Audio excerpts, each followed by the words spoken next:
रूह की प्रेगनेंसी को 6 महीने गुजर चुके थे। अपनी सेहत कमज़ोर होने की वजह से वो कहीं से भी चाहे माँ की प्रेग्नेंट लेडी नहीं दिखती थी। बेबी रात के 3:30 बजे तुम्हारे लिए आइसक्रीम कहाँ से ढूँढ कर लाऊँ? यार हमने मिस्कीन सूरत बनाई थी। आजकल रूह की रूटीन ये हो चुकी थी कि इसका दिन सोते हुए और सारी रात जागते हुए गुजरती और आधी रात को कभी इसे कोई मूवी देखने का दिल करता तो कभी वो कच्ची केरियाँ खाने की ज़िद लेकर बैठ जाती और जब तक यारम इसकी ज़िद को पूरा ना करता तब तक वो खुद ना सोती और ना ही इसे सोने देती थी। यारम सर हिलाता हुआ बाहर आया और फ़ोन उठाकर सारिम को कॉल करने लगा। रात को 3:30 बजे यारम की कॉल ने इसे परेशान किया था। यारम सब खैरियत तो है? तुम इस वक्त फ़ोन क्यों कर रहे हो? वो गहरी नींद से जागा था। तुम्हारी वर्दी का थोड़ा फ़ायदा हो सकता है क्या? यारम ने सवाल किया। मैं समझा नहीं, तुम क्या कहना चाहते हो? सारिम सच में नहीं समझा था। मुझे अभी और इसी वक्त अपनी बीवी के लिए आइसक्रीम चाहिए, लाकर दे सकते हो?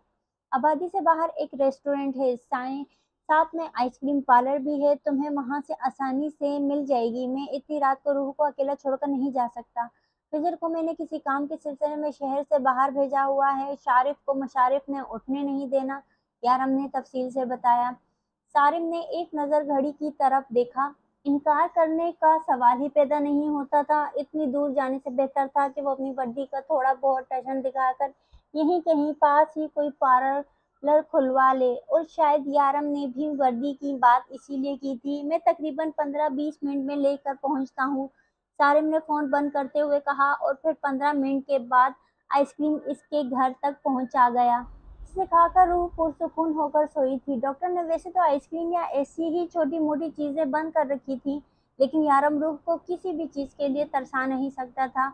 इसीलिए एक हद तक जिसे इसे या इसके होने वाले बच्चे को नुकसान ना पहुंचाने देता रहता था। डॉक्टर ने डिलीवरी की डेट दे रही थी, लेकिन आजकल रूह की तबीयत बहुत ख़राब लग रही थी।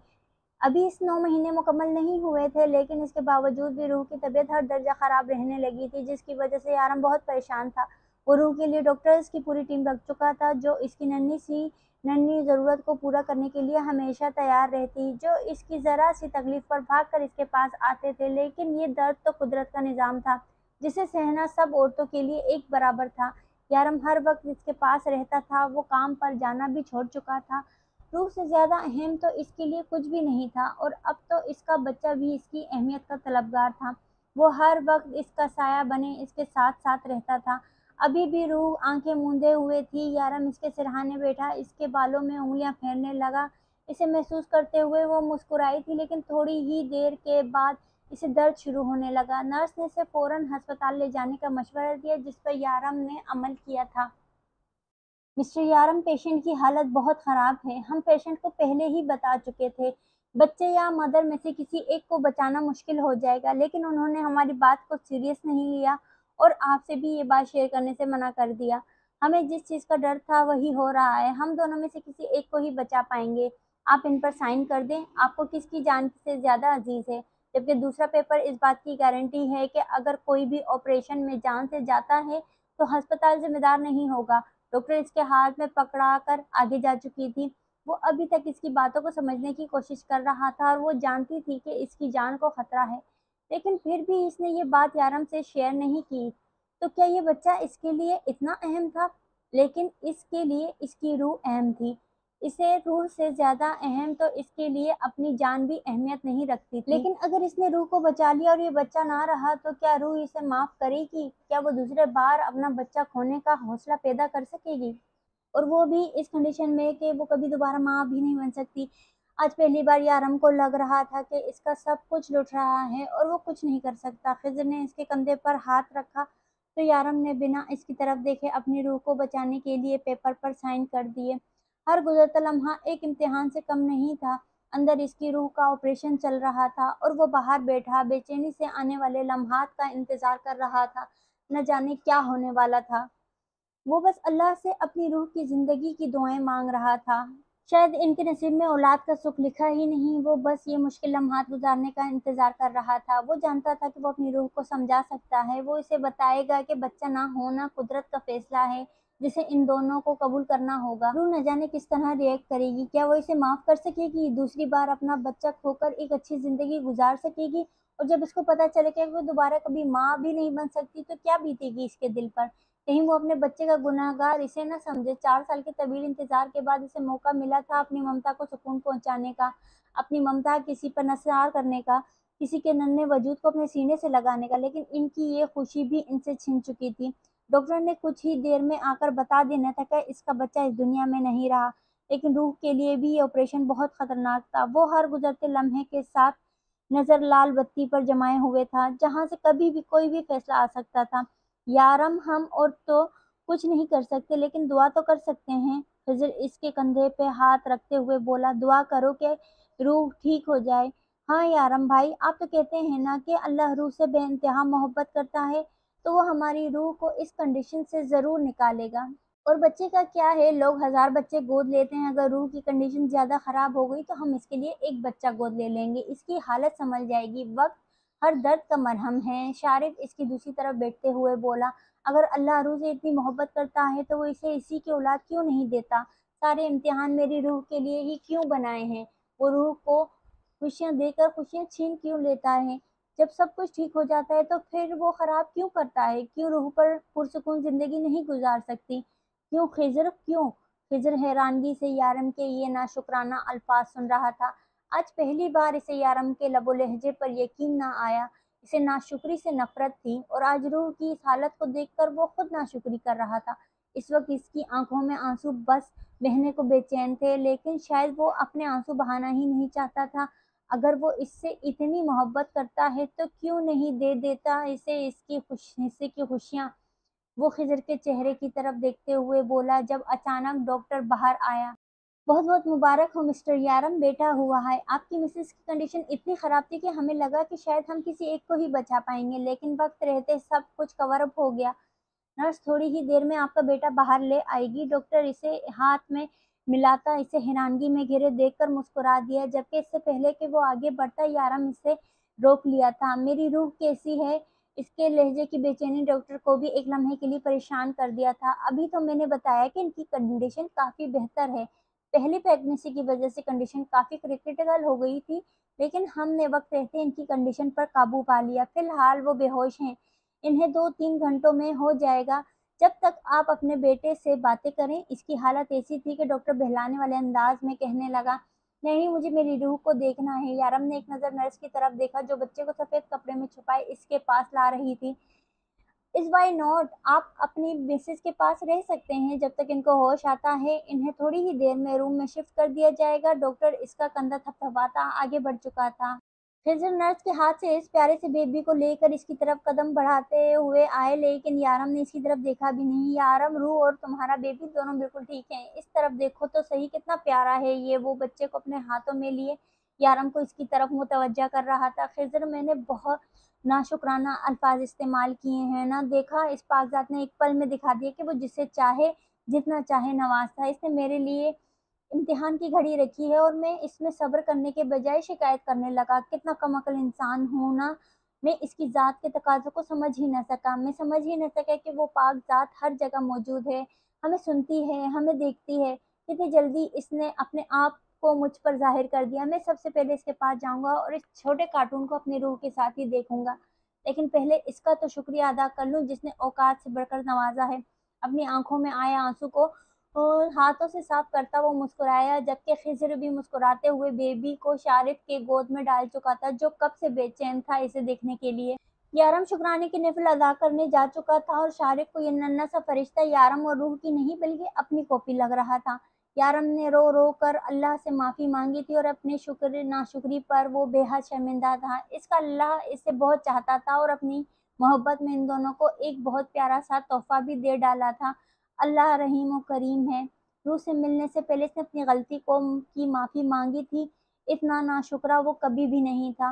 वो तो खुद सबको गुमराही से दूर करता था और आज खुद गुमराही के रास्ते पर चल पड़ा। वो पछता रहा था, बहुत पछता रहा था। रो रो कर अपने सजदों में अल्लाह से माफ़ी मांगी थी। वो इसका बहुत शुक्रगुजार भी था जिसने रूह जैसी पाक सीरत लड़की इसके नसीब में लिखी थी, पर अपनी रहमतों का तोहफा एक नन्हे फरिश्ते के रूप में भेजा था। अल्लाह के हुजूर गिड़गिड़ाकर माफ़ी मांग कर वो रूह के पास आया था। इसे अभी तक होश नहीं आया था और वो खामोशी से इसके करीब कुर्सी रखता इसका हाथ थाम कर बैठ गया। वो अपने बेटे का चेहरा अपनी बीवी के साथ देखना चाहता था। रूह को अभी तक होश नहीं आया था, लेकिन वहाँ लैला और मासूमा इस नन्हे बच्चे को अपने तीनों शैतानों से बचा रही थी, जो इसके हाथ पर बलून बांध कर इसे उड़ाने की कोशिश कर रहे थे। जहाँ बच्चे इसे पाकर बेहद खुश थे, वहीं मासूमा और लैला को डर था कि कहीं ये सब इसे गुब्बारे से बांधकर आसमानों में ही ना उड़ा दें, क्योंकि वो बहुत कमज़ोर था। शारिफ और खिज़र बेहद खुश थे, जबकि सारिम भी थोड़ी ही देर में अपनी फैमिली के साथ आ चुका था।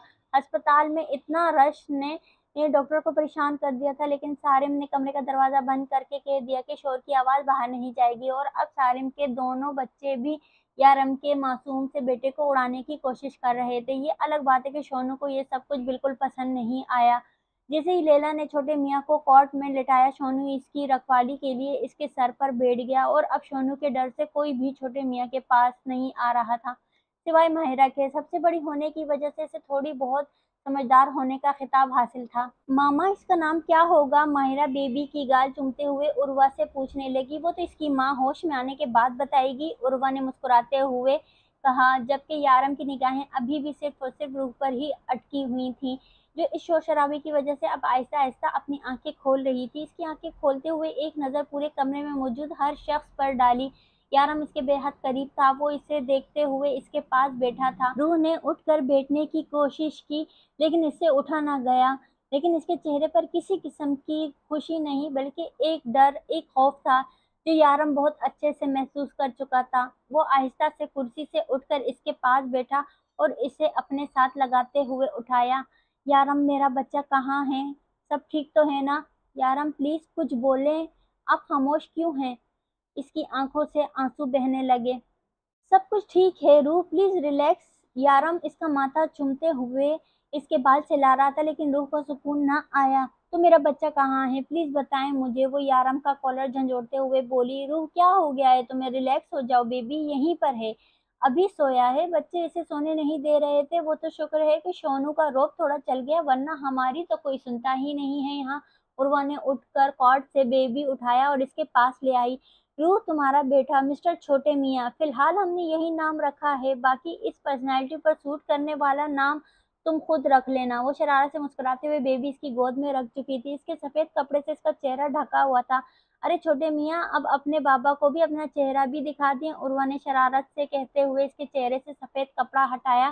पुन्नूर मासूम से चेहरे को देखते रूह के साथ साथ यारम के दिल की धड़कनें भी तेज कर गईं। रूह बेगम, आपके शौहर साहब का कहना था कि जब तक मेरी रूह अपने बेटे को नहीं देखती, तब तक वो भी नहीं देखेगा। हम दोनों इसे मिलकर दुनिया में वेलकम करेंगे। अब आप दोनों इसे वेलकम कर लो, उर्वा ने मुस्कुराते हुए कहा। तो रूह ने भीगी आंखों से मुस्कुरा कर यारम को देखा। यारम ने आहिस्ता से इसकी दोनों आंखें चूमते हुए अपने बेटे के गाल को छुआ था, जिस पर रूह तो सबके सामने यारम की जसारत पर चेहरा झुकाते हुए अपने बेटे के चेहरे पर झुक गई। वो खुद परेशान थी कि ये सब कुछ हुआ कैसे। डॉक्टर ने कहा था कोई एक ही जिंदा बच सकता है, और अब इसका बेटा इसके हाथ में कैसे था? इसके चेहरे पर लिखी उलझन की तहरीरें यारम जान चुका था। अल्लाह तुमसे बहुत मोहब्बत करता है रूह, इसने हमारे लिए तोहफा भेजा है, बस शुक्र अदा करो। वो नरमी से इसका माथा चूमता इसके आंसू साफ करने लगा। रूह नजरें अपने बेटे के चेहरे पर जमाए यारम की सीने पर सर रखकर खामोशी से आंसू बहाने लगी। वो पाक जात हर चीज पर कादिर है, इसके कर्म की कोई हद नहीं। आज इसने इस मो बेहद नवाजा था। बेशक कौन है इस पाकजात के अलावा? अस्पताल में पिछले 3 दिन से अच्छी खासी रौनक लगी हुई थी, लेकिन डॉक्टर के मुताबिक ये इनके उसूलों के खिलाफ था। लेकिन यहाँ डॉक्टर्स की सुनता कौन था? सारिम का कानूनी लाइसेंस और किसी चीज के काम आए या नहीं, लेकिन यहाँ आ रहा था। कमरे का दरवाजा बंद होने के बाद आवाज बाहर नहीं जाती थी, और सारिम कमरे के अंदर होते ही दरवाजा बंद कर देता, और अगर शोर ही नहीं होता तो बाकी मरीज डिस्टर्ब कैसे होते? सारिम का कहना था कि वो किसी को डिस्टर्ब नहीं करेंगे, बस अपने काम से काम रखेंगे, और वो ऐसा ही करते थे। रूह को 1 हफ्ते के बाद यहाँ से छुट्टी मिलनी थी। तब तक इसका सारा वक्त अस्पताल में अपने बेटे और यारम के साथ ही गुजरता था। यारम इसके पास ही रहता और कमरे में ही मौजूद सोफे पर रात को सोता, छोटे मोटे सारे काम नर्स आकर कर जाती थी। लेकिन रूह ने एक चीज बहुत शिद्दत से नोट की थी, इसने अभी तक अपने बेटे को अपनी बाहों में नहीं उठाया था। रूह ने बहुत सोचो विचार के बाद जब अपने बेटे का नाम रुयाम रखा तो यारम और रूह का नाम जोड़कर इसे एक ही नाम समझ में आया। ये इनकी मोहब्बत की निशानी थी, जिसका नाम भी बेहद मोहब्बत से ही रखा था। यारम को भी अपने बेटे का नाम बेहद पसंद आया था। यारम आपसे अपनी बाहों में क्यों नहीं ले उठाते? वो बेबी कॉट के करीब कुर्सी रखे इसका चेहरा देख रहा था। ये रूह की आवाज सुनी, रूह यार वो इसे थोड़ा सा बड़ा हो जाने दो, ये छोटा सा है ना, ये ना हो कि मेरी बाहों में फिसल जाए। यारम ने एक बेतुकी सी लॉजिक दी तो रूह ने हैरत से मुंह बनाकर इसे देखा। क्या यार, मुंह खोले क्यों देख रही हो? मुझे डर लगता है, ये ना हो कि ये मेरे हाथ से गिर जाए। अभी बहुत छोटा है ये, थोड़ा सा बड़ा होगा तब मैं उसे उठाया करूंगा, फिलहाल इसे तुम ही उठाओ। मुझे तो एक बात समझ में नहीं आती, तकलीफ इतनी ज्यादा दे रहा था और ये है कितना सा। आते ही नाक में दम कर रखा था और अब कैसे मजे के नींद पूरी कर रहा है। हेलो मिस्टर, उठो, ये तुम्हारे बाप का अस्पताल नहीं है जहाँ आराम से नींद पूरी कर रहे हो। और नर्स को घूर कर क्यों देख रहे थे? अपने घर में माँ बहन नहीं है क्या? मुझे इस तरह दूसरों की माँ बहनों पर नजर रखने वाले लोगों से सख्त चिढ़ है। तुम्हें भी ठीक कर दूंगा। ये मत सोचना कि मेरे बेटे हो जो तुम्हें सब अलाउड है। वो घूरते हुए बोला तो ना चाहते हुए भी रूह की हंसी निकल गई। यारम, हो सकता है वो उस नर्स में मुझे ढूंढ रहा हो, आप तो मेरे मासूम बच्चे को ठरकी बना रहे हैं। रूह ने हंसते हुए कहा तो यारम भी मुस्कुराया। जब से रुयाम दुनिया में आया था रूह अपनी अभी तक खिलकर हंसी नहीं थी और ना ही खिलकर यारम से बात नहीं की थी। इसे लग रहा था कि यारम इससे खफा होगा क्योंकि इसने अपनी क्रिटिकल कंडीशन के बारे में इसको कुछ भी नहीं बताया था। लेकिन यारम इससे नाराज नहीं था क्योंकि वो समझता था कि ये सब किस्मत का खेल है, जिंदगी और मौत अल्लाह के हाथ में है। वो चाहे कितनी भी कोशिश क्यों ना कर ले, अपना या किसी और की आने वाली मौत को नहीं रोक सकता। लेकिन रूह ये सोचकर परेशान थी कि शायद यारम दिल ही दिल में इससे खफा होगा, अभी नहीं बता रहा। लेकिन आज जिसे लग रहा था कि यारम इससे खफा है, वो बहुत प्यार से बात करता है, इसका ख्याल रख रहा था और आज बहुत दिनों के बाद वो पुरसुकून होकर खिलकर इससे बातें कर रही थी, खुलकर मुस्कुरा रही थी। यारम ने एक बार फिर रुयाम की चेहरे की तरफ देखा, शायद रुयाम भी मुस्कुराया था। यारम ने एक नजर रूह को देखा जो इन्हीं की जानिब देखते हुए मुस्कुरा रही थी, लेकिन यारम दोबारा बेटे की जानिब मुतवज्जा हो गया। इसका ध्यान मुस्कुराते हुए रुयाम के गाल पर पड़ते गहरे डिंपल पर था। ये वो वाहिद चीज थी जो अपनी औलाद में रूह की मोहब्बत बढ़ जाने के ख्याल से नहीं चाहता था। तुम्हारी दुआ कबूल हो गई रूह, इसने बताया तो रूह फिर से खुलकर हंसी। मैं जानती हूँ आप इसके डिंपल की बात कर रहे हैं ना, कितना प्यारा डिंपल है मेरे बेटे का, अपनी माँ सदके मेरे बच्चे पर।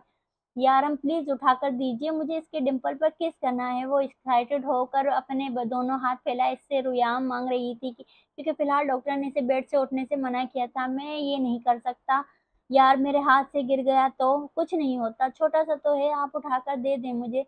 रूह ने इसकी हिम्मत बढ़ाई थी और यारम भी थोड़ी हिम्मत आ भी गई थी।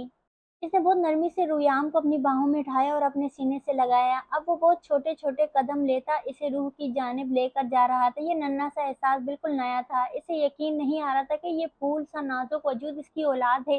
लेकिन थोड़ी ही देर में इसकी औलाद ने इसे एहसास दिला दिया कि वो यारम काजमी की औलाद है। बदतमीज, तुम ऐसा कैसे कर सकते हो? तुम्हें शर्म नहीं आई? मैं तुम्हारा बाप हूँ, वो इसे घूरते हुए बोला जबकि रूह की हंसी कंट्रोल नहीं हो रही थी। यारम, इस बेचारे को थोड़ी ना पता था कि यहाँ सुसु नहीं करना क्योंकि ये इसके बाबा की गोद है और इसके बाबा दुबई के डॉन हैं।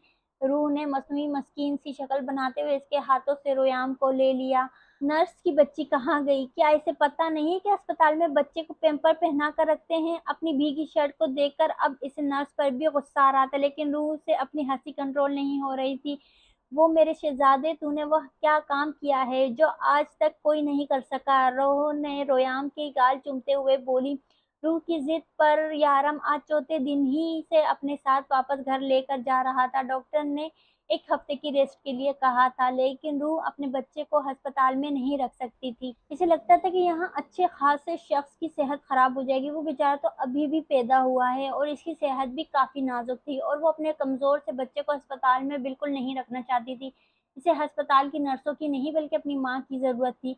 और ऊपर से कैसे अजीब लोग थे इस अस्पताल के, हर थोड़ी देर के बाद रुयाम को इससे दूर कॉट में लेटा देते और इसे रेस्ट करने के लिए कह देते। भला कौन कहता है किसी माँ के साथ ऐसा? अंदर ही अंदर इसे इस बात का गुस्सा था कि वो लोग रुयाम को ज़्यादा देर इसके पास नहीं रहने दे रहे थे। रूह का बस चलता तो वो तो इसे 1 सेकंड के लिए भी खुद से दूर ना करती। 2-3 बार तो इसने नर्स से कह भी दिया कि कोट को ही इसके बेड के पास रख जाए। वो बस दूर से ही रुयाम को देखती रहेगी, लेकिन नर्स ने मुस्कुरा दिया जैसे वो कोई बेवकूफ़ी वाली बात कर रही हो, और जाते हुए बेबी कोट को भी आगे करके नहीं गई ज़ालिम औरत। वो तो यारम से ज़िद करके चली गई और इसे घर ले आने के लिए तैयार हो गया, वरना ये अस्पताल वाले तो इसे इसके बच्चे से ही दूर कर देते। बेवकूफ़, बेहिस लोग एक माँ की फीलिंग्स को नहीं समझते थे, बकौल रूह के।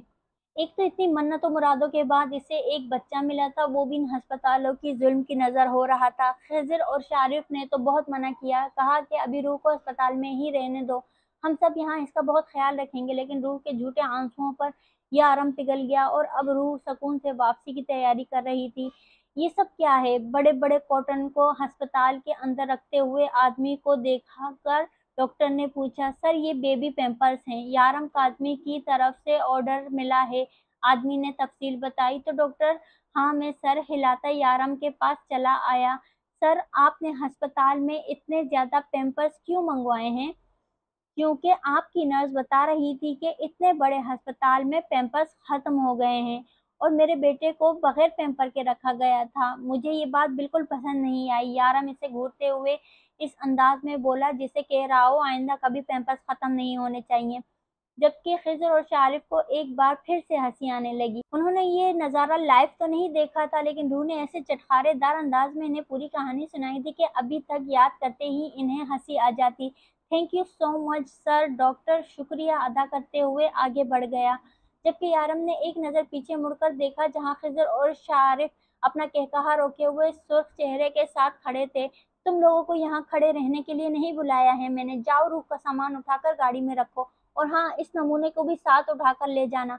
यारम ने इस अंदाज में कहा था कि वो दोनों इसे घूरने लगे। वो किस नमूने की बात कर रहा था? यारम नमूना कौन? सोनू तो खुद अपने पैरों पर चल सकता है। मैं इस कुत्ते के बच्चे की नहीं, अपने बच्चे की बात कर रहा हूँ। इन दोनों के हैरान होने पर वो समझाते हुए बोला, अरे यारम ने नगीना कहा है, हमें सुनने में गलती हो गई। खिज़र शारिफ के कंधे पर चमाट लगाते हुए बोला, तुम लोगों के लिए वो जो भी हो, लेकिन मेरे लिए तो नमूना ही है। आते ही मेरी रूह पर कब्जा कर लिया इस एल्फी के बच्चे ने। जब से आया है इस दुनिया में रूह ने मुझसे एक बार भी नहीं पूछा, यारम आपने खाना खाया? यारम आपने कल से यही कपड़े पहने हैं, उतारे क्यों नहीं? अभी 4 दिन का है और मेरी जगह पर कब्जा करना चाहता है। इसे तो मैं ठीक करूंगा, बस जरा बड़ा हो जाए, अभी बहुत छोटा है। यारम जल्दी जल्दी बोल रहा था जब इन दोनों को हैरानगी से खुद को देखते पाया। फिर वो अपनी बातों पर गौर करके जरा ठंडा लहजे में बोला, क्या सोच रहे होंगे ये दोनों? इसने 3-4 दिन के बच्चे से दुश्मनी पाल ली है।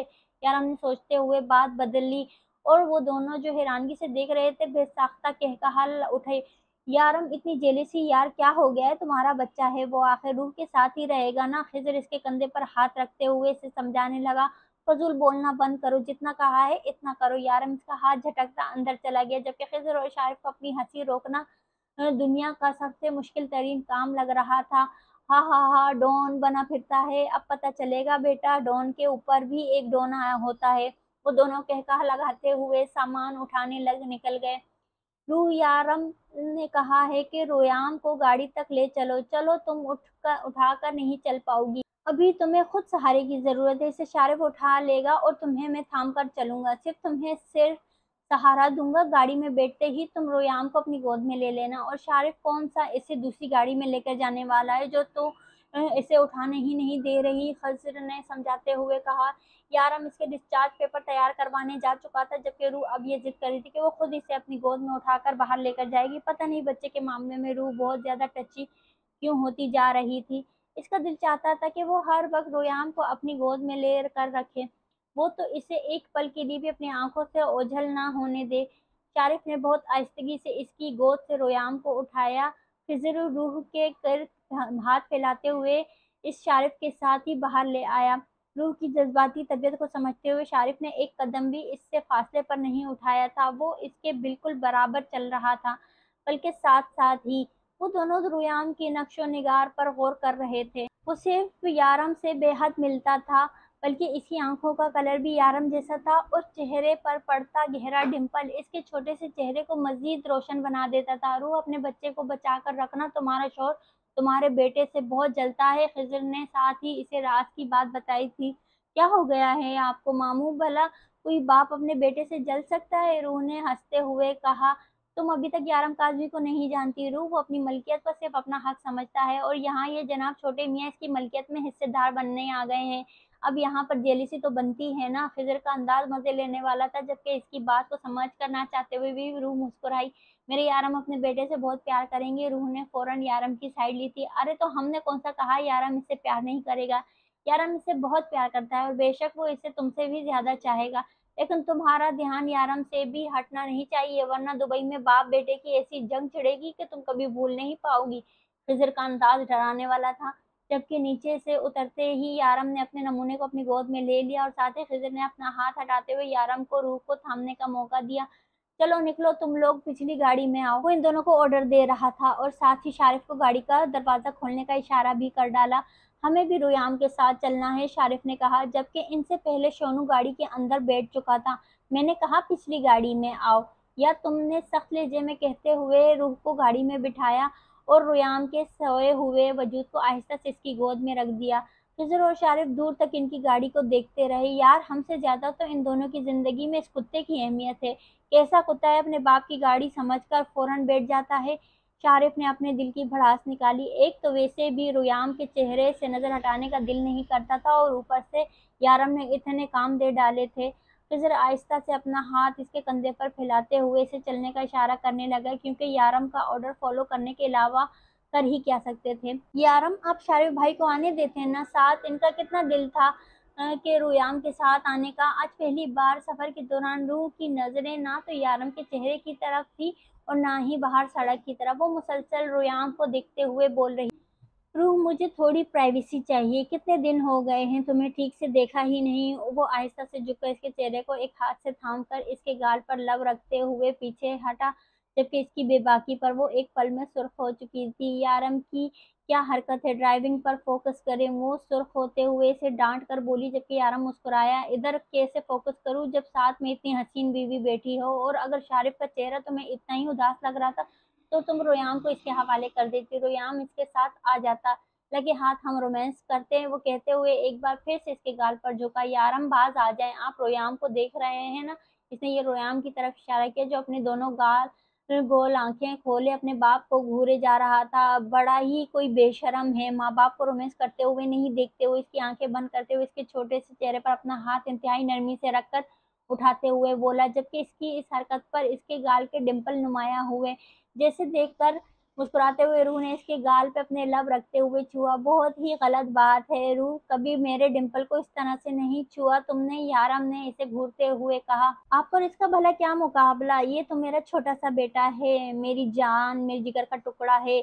वो एक नजर यारम की तरफ देखकर फिर से जानेसार नजरों से रुयाम को देखते हुए बोली, मैं भी तुम्हारा शौहर हूँ, तुम्हारे दिल पर मेरा हक है, बेटे के आ जाने से तुम मुझे भूल नहीं सकती। यारम ने जैसे याद दिलाया था।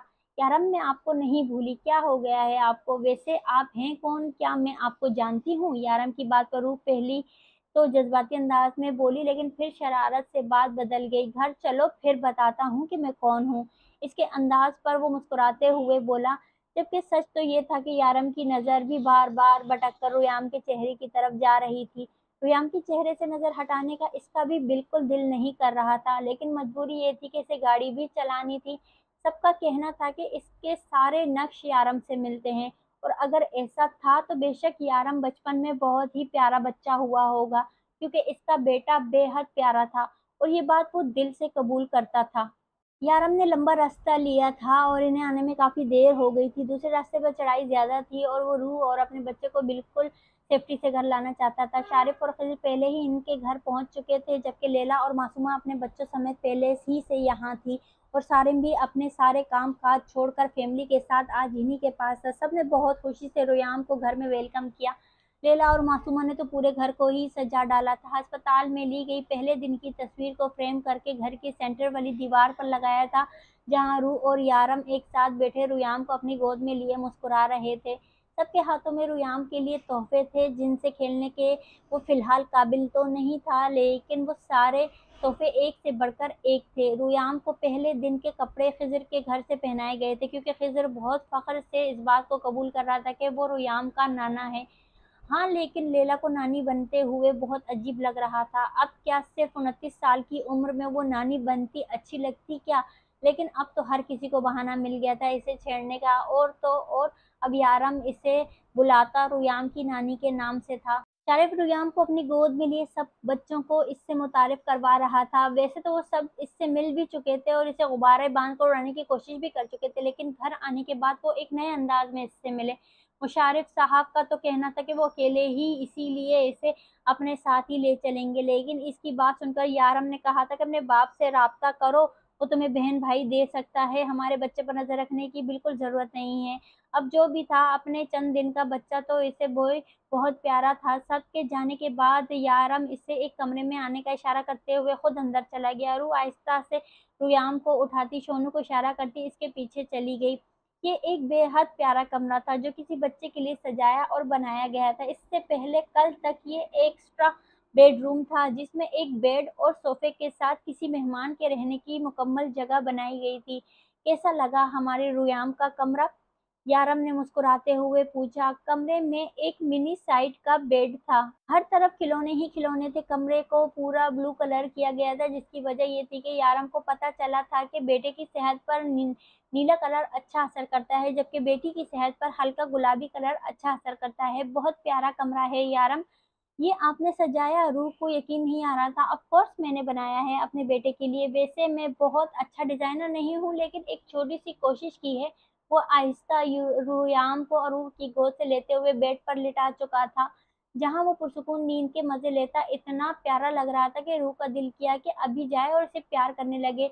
रूह यार, ये इतना ज़्यादा सोता क्यों है? रूह को अपनी बेहद करीब किए वो सवाल करने लगा। पता नहीं, मैंने भी लैला से पूछा था तो उसने कहा बच्चे ऐसे ही सोते हैं और रोते हैं, लेकिन हमारे बेटे को की क्वालिटी चेक करें, वो सिर्फ सोता है और मुस्कुराता है, रूह ने फ़ख्र से बताया था। और वाक़ई ये बात सच थी। रुयाम को अभी तक रोते हुए किसी ने नहीं देखा था, बस जब इसका रोने का दिल करता तो इतनी प्यारी शक्ल बनाता कि रूह इसे फ़ौरन अपनी गोद में ले लेती और खुद ही चुप होकर मुस्कुराने लग जाता। अच्छा चलो, अब हम इसे बिल्कुल डिस्टर्ब नहीं करते, अपने कमरे में चलते हैं। वो रूह का हाथ थामते हुए बोला। हाँ, तो इसे लेकर जाएँगे, यहाँ अकेले छोड़कर तो नहीं जा सकते, रूह ने फ़िक्रमंदी से कहा। रूह, तुम तो ऐसे बात कर रही हो जैसे दूसरे कमरे में नहीं किसी दूसरे घर में जा रहे हैं, यहीं पर है, अगर रोएगा तो आवाज़ आ जाएगी क्या? यारम ने प्यार से कहते हुए इसके कंधे पर अपना हाथ रखा। बिल्कुल नहीं यारम, क्या हो गया है आपको? मैं फ़िलहाल इसे बिल्कुल भी अकेला नहीं छोड़ सकती, दूसरे कमरे में हमारे साथ लेकर चलें, वहीं पर सोया करेगा, हमारे सेंटर में, रूह ने इसे कहते हुए कहा। क्या मतलब है तुम्हारा? ये मेरे और तुम्हारे बीच में सोएगा, हम दोनों के दरमियान? यारम शौक की कैफियत में था, जबकि रूह हाँ में सर हिलाती रुयाम को उठाती आहिस्ता आहिस्ता अपने कमरे की जानिब चल दी। यारम को अब तक यकीन नहीं आ रहा था कि इसका ये छोटा सा नमूना अब इसके और इसकी बीवी के बीच में सोया करेगा। रूह, तुम बेकार में परेशान हो रही हो, यारम का बेटा कहे बिल्कुल नहीं डरने वाला, इसने अपने कमरे में कदम रखते हुए कहा, जहाँ रूह बेड के सेंटर में रोयाम को लिटा चुकी थी। नहीं, मैं बिल्कुल रिस्क नहीं ले सकती, वो लेटते हुए बोली, जब यारम आहिस्ता से अपनी साइड आकर लेट गया। और ये कब तक हमारे बीच में ऐसे ही रहेगा? इसने फिर से सवाल किया। तकरीबन 5 साल तक। तो मैं इसे बिल्कुल अकेला नहीं छोड़ने वाली, यारम ने रूह की आंखें बंद करते हुए कहा, जबकि यारम खामोशी से अपने सर पर तकिया गिरा गया। वो गहरी नींद सो रहा था जब इसे अपने हाथ पर नन्हा सा लम्स महसूस हुआ। इसकी आंख फौरन खुल गई थी। इसका लम्स फूल से ज्यादा नाजुक था। इसने जरा सा सर उठाकर देखा तो यारम के बाजू पर बार बार इसका हिलता हुआ पैर लग रहा था। वो बेख्तियार मुस्कुराकर इसे देखने लगा। रुयाम दोनों आंखें खोले हाथ पैर हिलाने में मसरूफ था और इसका नन्हा सा पैर बार बार हिलने की वजह से इसके बाजू से टच हो रहा था। फिर शायद रुयाम ने महसूस कर लिया था इसका बाप इसकी तरफ मुतवज्जा है। वो इसे देखते हुए अपने हाथ पैर इसी स्पीड से हिलाए जा रहा था। शायद इसके खेलने का अपना ही अंदाज था। यारम अब इसकी तरफ करवट लेकर बागौर इसे देखने लगा। इसका ये छोटा सा वजूद हिलता जुलता है, इसे बहुत ही प्यारा लग रहा था। करवट लेने की वजह से इसका बाजू इससे ज़रा फासले पर आ गया था, जो यारम को खुद भी अच्छा नहीं लगा। वो मज़ीद इसके थोड़ा नज़दीक हुआ और इसका पैर एक बार फिर इसके हाथ को छूने लगा था। मिस्टर रुयाम, यारम काज़मी क्या आपको पता है आपकी मामा आपके जागने का कितना इंतज़ार करने के बाद सोई है? आज तक मैंने अपनी बीवी को इतना तंग नहीं किया जितना तुमने बस इन 4 दिनों में किया है। कितना तरसती है वो तुमसे बातें करने के लिए और तुम्हारे शहज़ादे जैसे नखरे ख़त्म नहीं होते। और दूसरी तुम्हारी ये नींद जो पूरी होने का नाम नहीं लेती। इतना सोकर करते क्या हो? बस बता दो मुझे। कहीं ख्वाबों में मेरी बहू तो पसंद कर रखी है। एक बात कान खोलकर सुन लो, फिलहाल तुम्हारी उम्र नहीं है लड़कियों के ख्वाब देखने की, इसीलिए बेहतर होगा कि ख्वाबों की दुनिया से बाहर आ जाओ। और फिलहाल तुम्हें मेरी बीवी पर ध्यान देना चाहिए जो इतनी मुश्किल से तुम्हें इस दुनिया में लाई है, ना कि इन दोशीज़ाओं पे। वैसे इस नर्स के साथ तुम्हारा कुछ चल रहा था, ये बात तो मैं तब भी समझ गया था जब वो तुम्हें मुस्कुरा मुस्कुरा कर देख रही थी।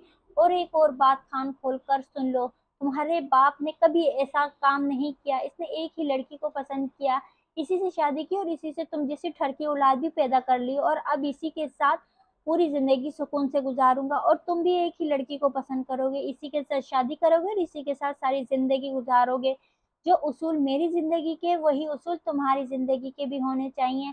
आखिर तुम यारम काज़मी की औलाद हो। वो इसके बिल्कुल पास लेटा इसका बाजू थामे इसे मुकम्मल तौर पर अपनी तरफ मुतवज्जा कर रहा था। रुयाम का खेल अब रुक चुका था। यारम ने तो सिर्फ इसका एक बाजू ही पकड़ा था, लेकिन इस बाजू की वजह से इसका दूसरा हाथ और दोनों पैर भी रुक गए थे। शायद रुयाम का इनसे कोई कनेक्शन था और रुयाम के हाथ पैर रुक जाने की वजह से इसके होंठ पता नहीं बाहर क्यों आ रहे थे। इसका निचला होंठ मुकम्मल तौर पर बाहर निकला हुआ था, जबकि ऊपर के होंठ ने अंदर का तमाम हिस्से को कवर कर लिया था। यारम को बिल्कुल अंदाज़ा नहीं था कि वो क्या करने वाला है, लेकिन इसे थोड़ी देर में पता चल गया था कि वो क्या करने वाला है, जब अचानक इसकी कड़ाकेदार आवाज़ ने पूरे कमरे को हिला कर रख दिया। रात को कैसे मान लेकर रही थी कि इसका बेटा रोता नहीं है और इसके बेटे ने तो 2 ही मिनट में पूरे कमरे को आसमान पर उठा लिया था। रुयाम यार क्या हो गया है? क्यों रोए जा रहा है यार? अच्छा यार बुरा क्यों मना रहे हो? ठीक है 1-2 गर्लफ्रेंड भी बना लेना। अच्छा चल मैं इसी नर्स को बहू के तौर पर कबूल कर लूँगा। अब वो तेरा फर्स्ट क्रश है तो मैं इसके लिए मना नहीं कर सकता। तू फ़िक्र मत कर, मैं ज़ालिम बाप बिल्कुल साबित नहीं होने वाला। प्यार मोहब्बत के मामले में तो बहुत स्वीट हार्ट किस्म का इंसान हूँ। इसके रोने पर वो बौखलाकर उठ बैठा और एक अच्छे बाप की तरह रुयाम को इसकी पसंद की चीज़ों की ऑफ़र भी देने लगा। लेकिन रुयाम किसी अच्छे बच्चे की तरह बिल्कुल अपना मुँह बंद नहीं कर रहा था और रोए जा रहा था। इसने एक नज़र रूह की तरफ देखा जो शायद आज बहुत दिनों के बाद पुरसुकून नींद सो रही थी। वो इसे बिल्कुल डिस्टर्ब नहीं करना चाहता था। आहिस्ता से इसने रुयाम के नन्हे से वजूद को अपने सीने से लगाया और उसे उठाकर बाहर ले आया। क्या हो गया है यार? इस तरह से क्यों रो रहा है? वो इसके नाजुक सा वजूद अपने सामने करते हुए सोफ़े पर बैठ गया। इसके दोनों हाथों में वो बिल्कुल कोई गुड्डा सा लग रहा था। यारम के इस तरह से अपने सामने रखने और हाथ में उठाने पर वो खामोश हो गया। ये की ना यारम काज़मी के बेटे जैसी बात क्यों रो रहा था? ऐसे कौन रोता है? हाँ, तुझे पता है तेरी माँ तुझे इस दुनिया में लाने के लिए कितना कुछ सह चुकी है और अब रो-रो कर तू इसकी नींद भी खराब करने वाला था। 9 महीने एक भी रात ठीक से सो नहीं पाई मेरी बेचारी रूह। और तू कैसे 4 दिन से सो रहा है और सारा दिन भी तो सोता रहता है, लेकिन रात को फिर भी तुझे मेरी रूह की नींद खराब करनी है। क्यों भई? बाप का राज है क्या? ना बेटा यहाँ अपने ऐसा नहीं चलेगा। मेरी रूह ने तुझे दुनिया में लाने के लिए अपनी नींद कुर्बान की है। अब तुझे भी अपनी माँ को बिल्कुल तंग नहीं करना और अगर तूने ऐसे तंग किया तो मुझसे बुरा और कोई नहीं होगा। वो इसे धमकी दे रहा था, जबकि रुयाम इसके चेहरे के एक्सप्रेशन देखकर मुस्कुराए जा रहा था। चल अब जल्दी से किचन में चलते हैं, तेरे लिए दूध वगैरह बनाते हैं और फिर तुझे सुला देते हैं। क्या ख़्याल है? वो इसके चेहरे को देखते हुए उठा। एक हाथ से इसके नन्हे से वजूद को थामे हुए वो इसके लिए दूध बनाने लगा। रूह को इसने दिन में 3 से 4 बार दूध बनाते हुए देखा था। वो यारम काज़मी था। इसे किसी भी चीज़ को सीखने की ज़रूरत नहीं पड़ती थी, देखना ही काफ़ी था। थोड़ी ही देर में वो इसके लिए दूध बनाकर वापस बाहर सोफ़े पर आ गया और उसको बिल्कुल रूह वाले अंदाज़ में दूध पिलाया, लेकिन दूध पीने के बाद भी रुयाम सोया नहीं। अरे ये अब सो जा, तेरा पेट भी भर गया, क्यों नहीं सो रहा? यारम ने ज़रा सख्ती से पूछा। वैसे यार तेरी भी गलती नहीं है, सारा दिन तो तू सोता रहा है, अब तू सोएगा कैसे? है ना? यही बात है ना? चल कोई बात नहीं, मैं समझ सकता हूँ, तू सो नहीं सकता, लेकिन परेशान होने की ज़रूरत नहीं है, तेरा बाप है ना, इसमें कोई ना कोई हल निकाल लूँगा। अबे तू अभी-अभी दुनिया में आया है, तो हमारे लिए मेहमान है और यारम का भी मेहमानों की खूब खिदमत करता है। वैसे तो सोच रहा होगा, मैं तेरे सामने बार-बार अपना नाम क्यों ले रहा हूँ, ताकि तुझे याद हो जाए कि तेरे बाप का नाम क्या है और तुझे भी पता चल जाए कि तू किसका बेटा है। चल अब मैं तेरी एंटरटेनमेंट का कोई सामान करता हूँ। वैसे ये खिलौना काफ़ी इंटरेस्टिंग है। वो एक प्लास्टिक की गाड़ी को अपने हाथ में ले लिए इसे दिखा रहा था। लेकिन तू फ़िलहाल इसके साथ नहीं खेल सकता क्योंकि तू बहुत छोटा है। वैसे मेरे पास भी एक खिलौना है जो मेरे मोस्ट फ़ेवरेट है। वो अपनी जेब से एक बुलेट निकाल कर इसे दिखाते हुए बोला। ये मेरा फ़ेवरेट खिलौना है और इसके साथ खेलते हुए मुझे बहुत ज़्यादा मज़ा आता है, लेकिन इसके लिए भी तू बहुत छोटा है। मेरा नहीं ख़्याल कि फ़िलहाल तू किसी भी खिलौने के साथ खेलने के काबिल है। तुझसे तो हाथ में पकड़ा भी नहीं जा रहा ये। इसकी गाड़ी इसके पेट से उठाते हुए फेंक चुका था। फ़िल्म देखेगा? चल आजा, दोनों बाप बेटे मिलकर एक फ़िल्म देखते हैं, द इविल डेथ। फ़िलहाल यहाँ पर बस यही एक फ़िल्म है, बहुत फ़नी है, मिलकर देखेंगे। बहुत मज़ा आएगा, वो कहते हुए फ़िल्म लगाने लगा। वैसे तेरी माँ तो रोमांटिक मूवीज़ देखती है, इस टाइप की फ़िल्में पसंद नहीं हैं और सच कहूँ तो इसके साथ बैठकर रोमांटिक फ़िल्म देखने का अपना ही मज़ा है। अब मैं तेरे साथ बैठकर तो रोमांटिक मूवी तो देखने से रहा, तो हम दोनों इसी फ़िल्म को एन्जॉय करेंगे। वो रिमोट अपने साथ लाता प्लेयर ऑन कर चुका था। रुयाम को अपने साथ सोफ़े पर ज़रा-सा ऊँचा करके बिठाया ताकि वो टीवी को देख सके। लेकिन इसे जल्द ही एहसास हो गया फ़िलहाल वो बैठने के काबिल भी नहीं है। यार एक तू क्या चीज़ है, तुझसे बैठा भी नहीं जाता क्या? चल आजा मेरी गोद में, मैं ही आजा, अपने गोद में रखते हुए एहसान करके बोला। फ़िल्म शुरू होते ही यारम ने खूब एन्जॉय किया और शायद रुयाम ने भी। रुयाम फ़िल्म की तरफ कम और यारम के चेहरे की तरफ ज़्यादा देख रहा था। यारम के हँसते चेहरे को देखकर वो भी बार-बार खिलखिला उठता। फ़िल्म के एंड पर यारम को अच्छी खासी नींद आने लगी थी क्योंकि पिछले 4 दिन से अस्पताल में होने की वजह से इसे सोफ़े पर एक दिन भी अच्छी नींद नहीं आई थी और दूसरी तरफ ये फ़िक्र लगी रहती ये ना हो कि रूह को किसी चीज़ की ज़रूरत पड़ जाए, इसीलिए वो नींद में भी अलर्ट ही रहता था। इस वक़्त इसे ऐसी ही नींद बहुत आ रही थी, लेकिन वो जानता था कि इसके नन्हे से शहज़ादे को इसकी ढज़रूरत है। वो रूह को बिल्कुल डिस्टर्ब नहीं करना चाहता था। फ़िल्म ख़त्म होने के बाद वो रेयान के लिए फिर से दूध बनाने लगा। डॉक्टर की हिदायत के मुताबिक इसे हर 2 ढाई घंटे के बाद दूध देना था। अब तकरीबन 2 घंटे तो हो ही चुके थे। इसे पेट पूजा किए हुए अपने लिए चाय का कप बनाकर इसने रोयाम के लिए भी तैयार किया। आपने चाय का कप रोयाम की बोतल के साथ टच करके इसने ड्रिंक शेयर करने वाले अंदाज़ में चीयर्स किया। रोयाम के दूध की बोतल आधी होने को बाद इसने गंदा सा मुँह बनाया। यारम ने सोच समझ कर बोतल इसे दूर रखी दी थी। अभी है कितना सा और नखरे दिखा रहा है। बेटा 6-7 महीने तक तो तुझे यही बेस्वाद बेज़ायक़ा दूध पीना है। मैंने भी यही पिया है। अगर तेरी दादी ज़िंदा होती तो तुझे बताती। चल अब आ जाओ ज़रा बाहर लॉन में चलते हैं। अज़ान होने में अभी काफ़ी वक़्त है। गर्मी भी काफ़ी है। चल ठंडी हवा लेते हैं। वो दोस्ताना अंदाज़ में इसे उठाकर बाहर की जानिब आ गया और इसकी आहट पाकर सोनू को भी आहिस्ता-आहिस्ता इसके पीछे बाहर निकल आया। क्या बात है मिस्टर सोनू, तुम इतनी सुबह-सुबह जाग रहे हो? इसे अपने पीछे आते देखकर यारम ने खुशगवार अंदाज में कहा। इसके अंदाज पर शायद नहीं, यकीनन सोनू भी हैरान हुआ होगा क्योंकि आज तक यारम ने इससे इस लहजे में बात नहीं की थी और यारम ने भी शायद ज़िंदगी में पहली बार इतनी बातें की थी। वो बहुत कम बोलता था। सिर्फ़ ज़रूरत में इस्तेमाल होने वाले अल्फ़ाज़ या फिर रूह के सामने वो अपने दिल की हर बात करता था। लेकिन इसने खुद नोट किया था कि जो बातें वो ये रुयाम से कर रहा था सारी बेफ़िज़ूल और बेमकसद थी। ऐसी बातें जिनका कोई सिरा ही नहीं था। लेकिन वो जानता था कि इसका बेटा इसकी सारी बातें बहुत ही एन्जॉय कर रहा है, इसीलिए तो वो खामोश नहीं हुआ बल्कि अब भी वो अपनी ही धुन में रुयाम से बातें किए जा रहा था, जिनको इनके साथ चलता सोनू भी बड़े गौर से सुन रहा था। रूह ने नींद में अपना हाथ बेड पर अपनी दाएं तरफ रखा तो वहाँ किसी का वजूद महसूस ना करके इसकी आंख खुल गई। ना तो वहाँ यारम था और ना ही रोयाम। वो तेजी से उठी। वो दोनों गायब थे, मतलब वो जहाँ भी थे एक साथ थे।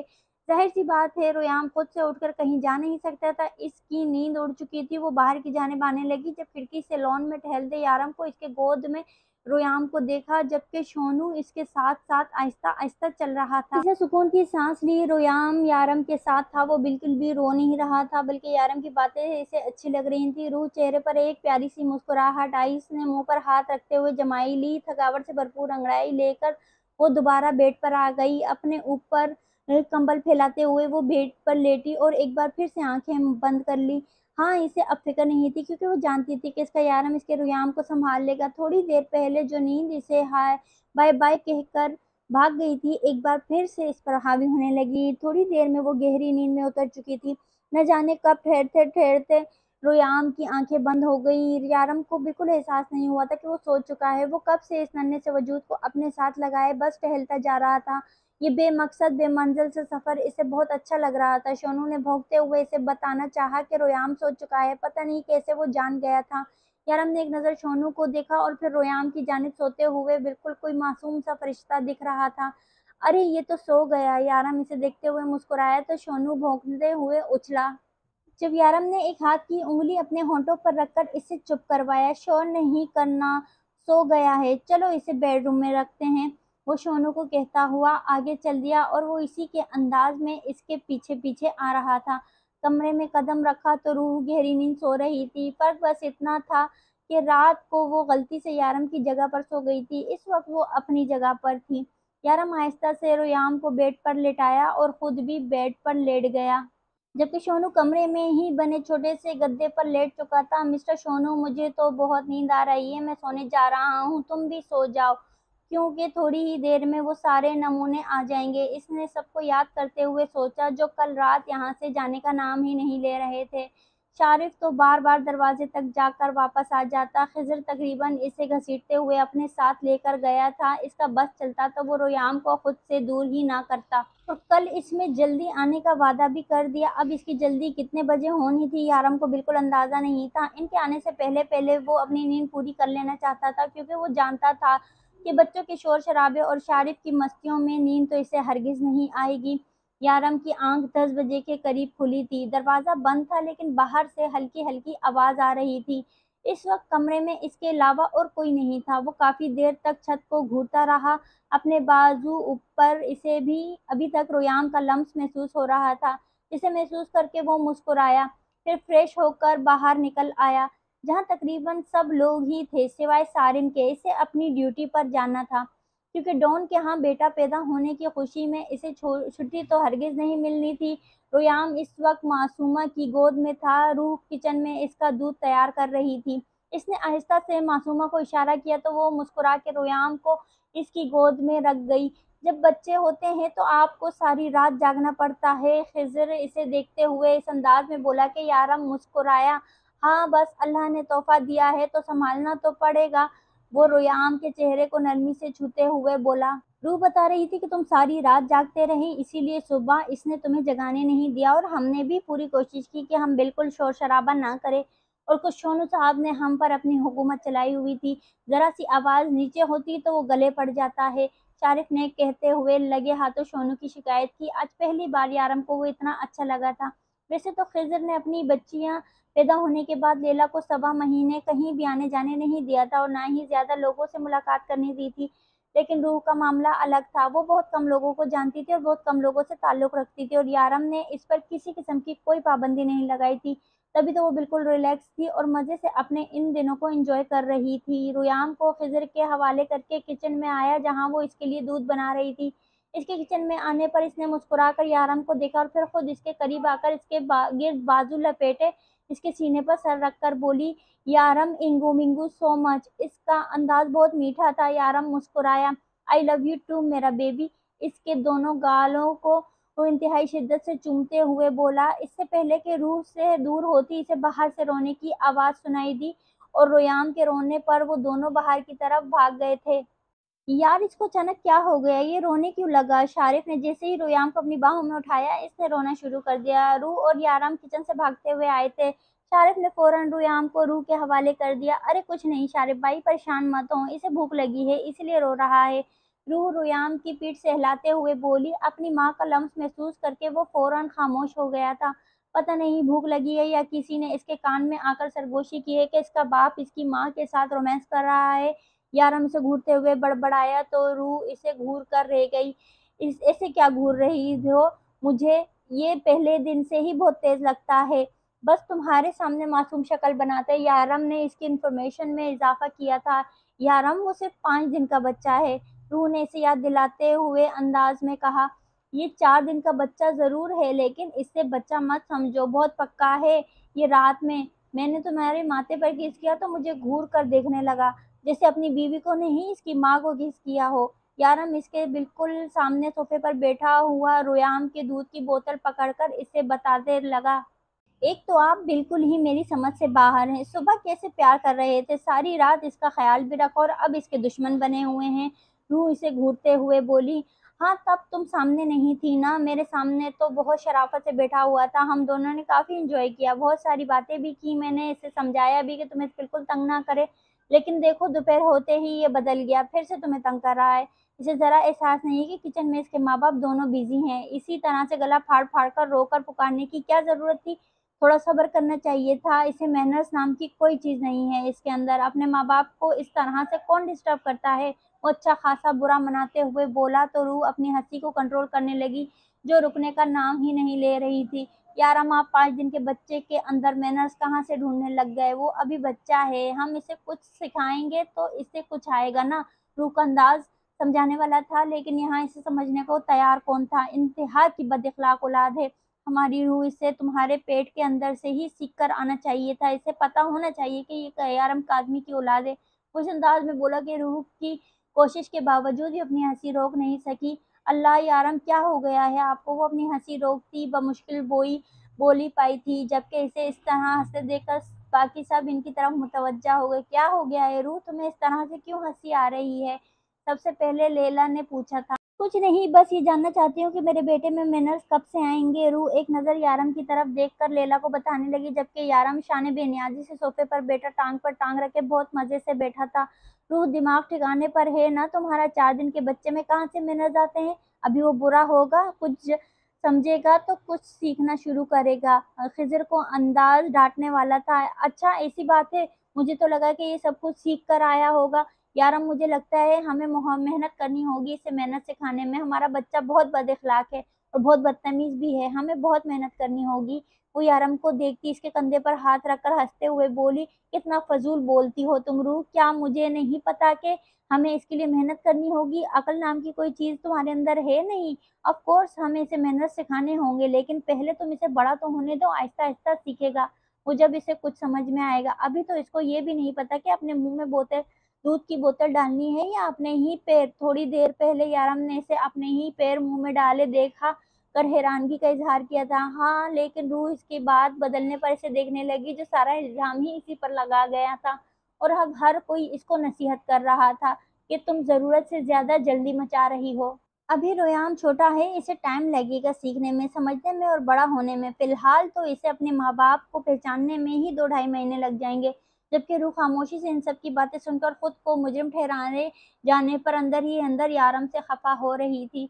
सबके जाने के बाद यारम जब कमरे में आया तो रूह को मुँह बनाए देखकर मुस्कुराया। क्या बात है, आज तो मेरी जंगली बिल्ली काफ़ी गुस्से में लग रही है, वो इसके पास बेड पर लेटते हुए बोला, जबकि रोयाम थोड़े फासले पर नींद में था। कितने बुरे हैं आप यारम, आपने सबके सामने मुझे गलत साबित कर दिया, जबकि आज मैं सबको दिखाने वाली थी कि आप क्या सोचते हैं। वो मुँह फुलाए हुए बोली, तो तुम चाहती थी कि वो सब लोग मेरा मज़ाक बनाएँ? वो इसकी गोद में सर रखता गहरा-सा मुस्कुराया। हाँ, तो आप भी तो सबका मज़ाक बनाते रहते हैं, सारे डरते हैं आपसे, बेचारों को मौका मिल जाता थोड़ा खुश होने का, लेकिन आप किसी को खुश होने कहाँ देते हैं। इन सबको लग रहा था कि मैं ऐसा चाहती हूँ कि रोयाम ऊपर से सब सिखा कर आए। वो एक नज़र रोयाम को देखती यारम से नाराज़गी का इज़हार करने लगी। हाँ, ये तो तुम्हारी गलती है, तुम्हें अक्ल का इस्तेमाल करना चाहिए था। ज़रूरी नहीं जो बातें मैं तुमसे या रोयाम से शेयर करता हूँ, वो तुम सबके सामने बोल दो। मैं अपना आप हर किसी पर ज़ाहिर नहीं करता, तुमसे बहुत मोहब्बत करता हूँ। इसका चेहरा खुद पर झुकाए गाल चूमते हुए बोला और मेरे रोयाम से रूह ने जल्दी से पूछा। यारम ने एक नज़र इसकी तरफ देखा, वो नन्हा इस वजूद में इस वक़्त नींद के मज़े लूट रहा था। मेरा दिल करता है मैं इसे डस्टबिन में फेंक दूँ, तुम इसे हर वक़्त उठाकर क्यों घूमती रहती हो? थकती नहीं हो क्या? वो कितनी ही देर मोहब्बत से रोयाम का चेहरा देखने लगे देखता रहा और फिर जब बोला तो रूह को चीखने पर मजबूर कर गई। यारम, आप ऐसा सोचते हैं मेरे मासूम बच्चे के लिए? आप मेरे बच्चे को डस्टबिन में फेंक देंगे? हाय अल्लाह! मैं आप पर भरोसा ही नहीं कर सकती, आप कभी भी कुछ भी कर सकते हैं। वो रोयाम का मासूम सा चेहरा देखती इसके दिल दहला देने वाली बात पर परेशान हो चुकी थी। अरे मैं तो तुम्हारे लिए ही भलाई सोचता हूँ, तुम्हें तंग करता हूँ, हर वक़्त तुम इसको उठाकर घूमती रहती हो, तुम्हें परेशान कर देता है इसलिए कह रहा हूँ। यारम ने मासूम बनने की कोशिश की। या अल्लाह यारम, अगर मेरा बच्चा मुझे तंग करेगा तो आप इसे डस्टबिन में फेंक देंगे? तंग करने का तो नहीं पता, हाँ, लेकिन अगर इसने तुम्हें ज़रूरत से ज़्यादा प्यार किया तो मैं ऐसे करने से पीछे भी नहीं हटूँगा। इसने रुयाम कसमसाते देखते हुए रूह की गोद से सर उठाया और उठकर बैठ गया। यारम, आप इतने ज़ालिम बाप हैं। रूह को सदमा हुआ था। हाँ, बहुत ही ज़ालिम बाप हूँ मैं। तुम्हारे बेटे का होंठ बाहर आ रहा है। ये थोड़ी ही देर में रोना शुरू कर देगा। जल्दी से इसके लिए दूध बनाकर लाओ। ऐसा गला फाड़-फाड़ कर रोता है कि मेरे कान ही पक जाते हैं। जल्दी जाओ। वो रुयाम को अपने करीब करता हुआ अपनी गोद में उठा चुका था, जबकि इसी जागता पाकर रूह सदमे की कैफियत में किचन में चली गई। यारम ने एक नज़र रुयाम के चेहरे को देखा, जो इस वक्त ऑफ मूड के साथ अपने बाप को देख रहा था। यारम ने मुस्कुराते हुए इसके चेहरे के एक-एक नक्श को अपने लबों से छुआ और अभी थोड़ी देर पहले रूह से की हुई बातों पर हंसने लगा। वो इसे क्या डस्टबिन में फेंकता, वो तो इसे अपने दिल के किसी कोने में छुपा कर रखना चाहता था। वो रूह से इतनी मोहब्बत करता था कि चाहता ही नहीं था कि इसके अलावा कोई और देखे। वो रूह को भी इस तरह से छुपा कर रखना चाहता था, जिसे आज वो रुयाम को खुद में छुपा लेना चाहता था। आज रुयाम को बारी-बारी सबकी गोद में देखकर इसका दिल चाहा कि वो अपना बेटा इनसे लेकर कहीं किसी जगह छुपा कर रख ले, जहाँ कोई ना इसे देख पाए। वो अपने अंदर तब्दीली नोट कर रहा था। इसने जो मोहब्बत रूह से की थी, वैसी ही मोहब्बत रुयाम इसे खुद से करने पर मजबूर कर रहा था। मैंने बिल्कुल ठीक कहा था, तुम बहुत तेज़ चीज़ हो। तुमसे हम दोनों साथ बेटे देखे नहीं जाते ना। अगर थोड़ी देर और लेट जागते तो मैं अपनी बीवी से 2-4 प्यार भरी बातें कर लेता, लेकिन नहीं, तुमने तो कबाब में हड्डी बनना है। वो इसका पैर पकड़ता ऊँचा करके इसके छोटे से पैर को आगे पीछे से टटोलते हुए बोला, लेकिन तुम्हारी तो हड्डियाँ भी तुम्हारी तरह छोटी-छोटी होंगी और कबाब में इतनी छोटी हड्डी से यारम काज़मी को कोई फ़र्क नहीं पड़ता, तो मैं तुम्हें कबाब के साथ ही चबाकर खा जाऊँगा। वो इसके गाल को ज़रा शिद्दत से चूमकर बोला तो रोयाम इसकी ज़ुल्म पर रोने लगा।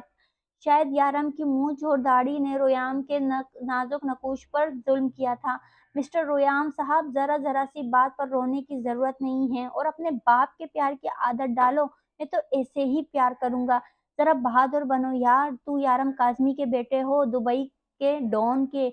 दाढ़ी की ज़रा-सी चुभन तुमसे बर्दाश्त नहीं होती? वो इसे अपने सामने करते हुए ज़रा सख्त लहजे में बोला।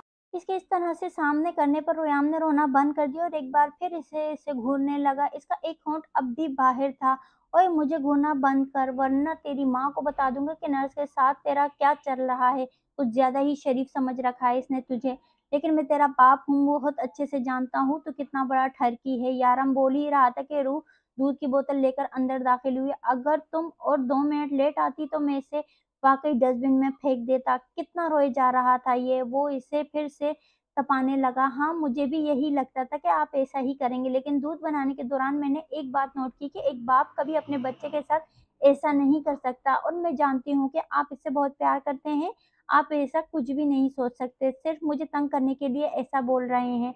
रूह ने अपनी अक्लमंदी दिखाई तो याराम ने इसे दाद देने वाले अंदाज़ में ताली बजाई। मतलब कि तुम इतनी अक्लमंद हो कि ये बात तुमने किचन में जाकर सोची, ना कि यहाँ बेडरूम में। क्या तुम्हें कमरे में याद नहीं आया था कि मैं इसका बाप हूँ? वो इसके हाथ से दूध की बोतल लेते हुए रोयाम के मुँह में डाल चुका था। नहीं, ख़्याल तो तब भी आया था, लेकिन डस्टबिन वाली बात ने मुझे सच्ची में डरा दिया था। अब आपका कोई भरोसा भी नहीं है, आप तो कुछ भी कर सकते हैं। वो आहिस्ता से इसके साथ बैठते हुए बोली तो यारम अपनी हँसी छुपा गया।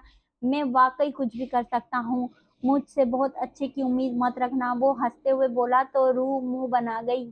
जब से यारम ने रुयाम को रूह को तंग करने के लिए मना किया था, तब से तो वो बिल्कुल ही रूह के साथ चिपक कर रहने लगा था, जैसे इसकी बात को बहुत अच्छे से समझ गया हो। वो तो शुक्र था कि रुयाम सोता बहुत ज़्यादा था, वरना तो इसे रूह के साथ लम्हात भी नसीब ना होते। वो हर वक़्त रूह के साथ रहता था और वो इसे ज़रा-सा रूह के साथ बैठे देखता, तो वो रोना शुरू कर देता। रुयाम अब 2 माह का होने वाला था। यारम ने तो ऐसे ही इसे दुश्मन कह दिया था, लेकिन अब वो असल में इसका दुश्मन बन चुका था। वह एक नज़र यारम को रूह के पास जाते देखता और फिर अपने कड़ाकेदार आवाज़ में रोना शुरू करता कि जब तक रूह इसे उठा ना लेती वो चुप नहीं करता था। यारम को वो प्यारा तो बहुत था, लेकिन इसका रूह के साथ चिपका-चिपकी इसे बिल्कुल पसंद नहीं थी और ख़ासकर जब रूह इसके आस-पास होती थी और रूह का सारा वक़्त इसका होता था, फिर तो रोयाम की मुखालफत बिल्कुल बर्दाश्त नहीं कर सकता था। अब वो इसे बेबी कॉट में सुलाती थी। वैसे तो इसकी पैदाइश के दूसरे हफ़्ते ही वो अपने कमरे में बेबी कोट ले आया था और जहाँ वो रुयाम के सोते ही इसे उठाकर साइड कर देता था,